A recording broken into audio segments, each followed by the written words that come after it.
Dylan here from Crusader Caravans, and we're here today to talk to you about the Dometic RUA Absorption fridge.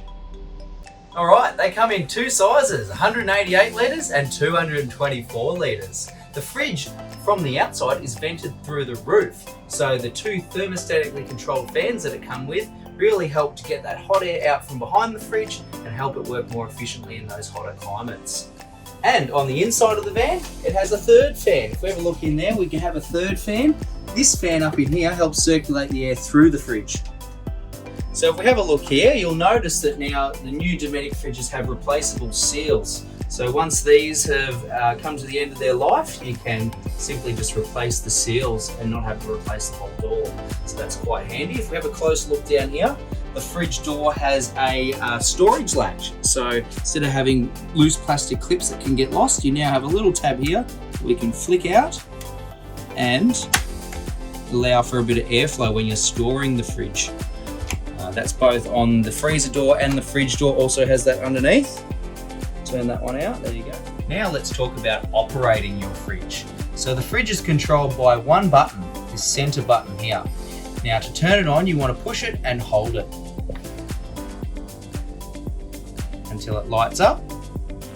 Once it is illuminated, you will see three rows, one with the temperature and one with the power source. And then down the bottom are the settings of the fridge. So to control it, we simply push it once, it lights it up to whichever one you want to select. So we'll do the temperature first, we'll push it one more time.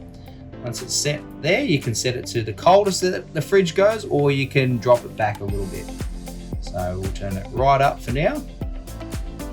Next thing that we want to do is we want to change it manually. So the fridge is an automatic fridge. It'll automatically change over when it's set to this auto mode. So automatically it will go to 240 if you have 240 power. If it cannot get 240 power, it will try and find gas. So it will go to gas and light itself. Now you'll need to have your gas bottles open, and you'll need to obviously have gas in the gas bottles as well. If it cannot find gas, it will error. It will bring up a red screen here with a little error icon in the corner there. Changing the power source manually. So to change the power source manually, we want to illuminate one item and we want to drop it down to the power source middle row here. Push the button once and you'll see that it's currently set in auto mode. Now let's say, for example, we have a generator plugged in. The fridge is going to think that we have 240 power, but really we don't. So let's say we want to change it to gas. So what we're going to do is we're going to light this screen up here. We're going to turn the dial until we get to the gas icon, and we're going to push that. Then once we've pushed it that, and you can see it's illuminated the gas icon, we can just push back. So we go to return, and you'll see that it has lit the gas symbol up. Now we'll give it a little bit of time for the gas to light. Well, now that you can see that the gas has lit, so the icon is solid in the middle. So we're going to talk about the settings of the fridge. So we're going to go down to the bottom row, click on that. We're going to leave user mode alone because these fridges are set to exactly how they need to be from the factory. We'll go down to settings, we'll enter that. Top left corner, it shows you that there's a fan and it says A2. That is showing that two fans are running. The next one across is the child lock. So we have no children, we're going to leave that in off.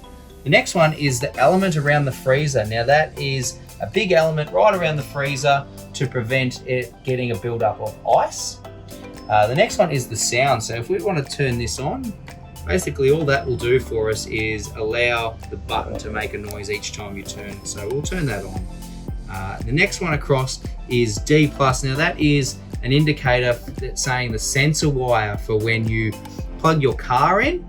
It lets the fridge know that the car is powering the fridge in 12 volts so it can run from your car when you are towing. So if you see this error, don't panic. It's basically saying that the fridge cannot find its gas source. So either your gas bottles are closed or you don't have any gas. So to reset this, so once you've filled your gas bottles, and to reset this error, it's a simple hold of the button until it beeps. and then it will be looking for gas again. Well, that's been our very quick demonstration on how to use the Dometic 3-way fridge. Thank you for watching this video, and for more instructional videos please head to our website crusadercaravans.com.au.